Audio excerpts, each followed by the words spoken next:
প্রধান অতিথি হযরত মাওলানা মুফতি সাখাওয়াত হোসেন রাজি সাহেব তিনি এসে পড়েছেন। একসাথে বসে কথাবার্তা বলেছি, বিশ্রামে আছেন। আমি অল্প কিছু কথা বলে আমি স্টেজ ত্যাগ করব ইনশাআল্লাহ। আজকে আমাদের মাদ্রাসাকে নিয়ে অনেক আলোচনা হয়। বাংলাদেশের যারা নাগরিক এদেরকে যদি পার্সেন্টেজ হিসাবে হিসাব করা হয়, আমার বিশ্বাস এই দেশের ৯৮% মানুষ মুসলমান, তারা মাদ্রাসা আলেম ওলামা কোরআনের হাফেজকে ভালোবাসে।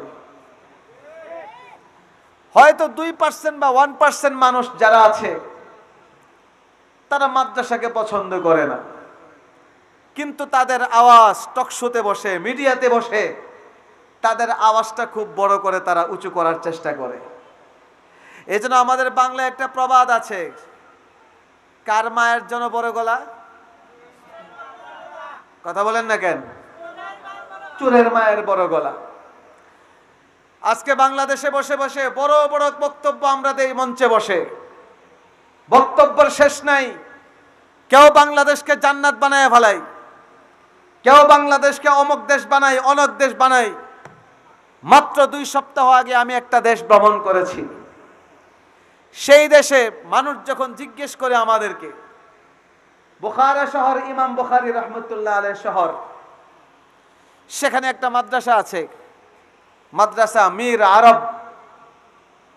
আপনারা জানেন ওই দেশটা উজবেকিস্তান, যেখানে ইমাম বুখারী রহমতুল্লাহ আলাইহির জন্ম, যেই দেশে ইমাম বুখারী রহমতুল্লাহ আলাইহির কবর, যেখানে ইমাম তিরমিজির জন্ম, যেখানে ইমাম তিরমিজি রহমতুল্লাহ আলাইহির কবর, যেখানে আমাদের হেদায়েত কিতাবের মুসান্নিফ বুরহানুদ্দিন মুরগিনানী রহমতুল্লাহ আলাইহির জন্মস্থান, সেখানে তার কবর, যেখানে আমাদের আকীদার ইমাম আবু মনসুর মাতুরিদি রহমতুল্লাহ আলাইহি, যেখানে তার জন্ম এবং তার কবর, যেই রাষ্ট্রে রাসূল করিম সাল্লাল্লাহু আলাইহি সাল্লামের আপন চাচাতো ভাই কুসম ইবনুল আব্বাস রাদিয়াল্লাহু তাআলা আনহুর কবর, যেই দেশে আমাদের তরিকতের লাইনের একজন মুরব্বী যাকে প্রতিষ্ঠাতা বলা যায় বাহাউদ্দিন নকশবন্দি রহমতুল্লাহ আলাইহির কবর, যেখানে খাজা উবাইদুল্লাহ আহরারের কবর, যেখানে আবু বকর কাফাল আশ-শাশির কবর, সবগুলো কবরই আমি জিয়ারত করেছি আলহামদুলিল্লাহ। সেখানে ইমাম বুখারী রহমতুল্লাহ আলাইহির জন্মস্থান, একেবারে ইমাম বুখারীর জন্মস্থানের পাশেই, যেখানে ইমাম বুখারীর জন্ম হয়েছে, যেখানে তিনি শিশুকালে বড় হয়েছেন, শিশুকালে যে মসজিদে মক্তবে তিনি লেখাপড়া করেছেন, তার পাশেই আরেকটা মাদ্রাসা আছে, মাদ্রাসায় মীর আরব।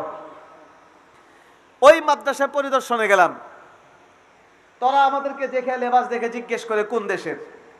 সবাই তো আর আরবি ভাষা জানে না, যারা আলেম ওলামা এবং মাদ্রাসার ছাত্র টুকটাক তারা ভালোই আরবি বলতে পারে। জিজ্ঞেস করে কোন দেশের, কয়েকজন জিজ্ঞেস করলো, বললাম বাংলাদেশ।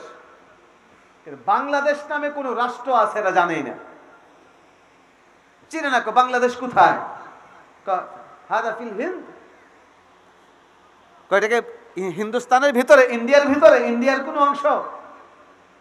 বাংলাদেশ আলাদা রাষ্ট্র, ওরা চিনেই না। কিন্তু আমার বুকটা বড় হয়ে গেছে।